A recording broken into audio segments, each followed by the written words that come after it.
Hello friends, কেমন আছো তোমরা সবাই? এই দেখো কি ছোট্ট আর কিউট একটা পাঞ্জাবি, তাই না?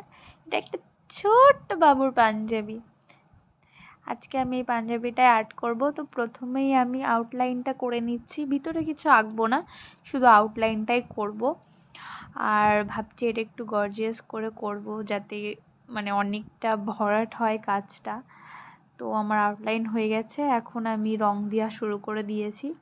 এটা সাদা আর লালের মধ্যেই করব, আর খুব ছোট ছোট প্যাটার্ন দিয়ে করব, যাতে ওকে ভালো মানায়। একটা ছোট্ট বাচ্চাও কথাও বলতে পারে না, হাঁটতেও পারে না। তো আমি এটা ওকে পয়লা বৈশাখে গিফট করব। আর এটা আমি প্রায় একদিন এক রাতে করে নিয়েছি পুরোটা। এটা হয়ে গেছে আমার রাতের মধ্যে।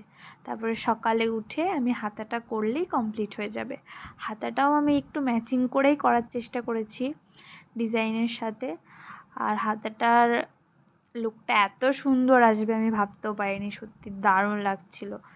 কেমন হয়েছে জানাবে। Thanks for watching guys.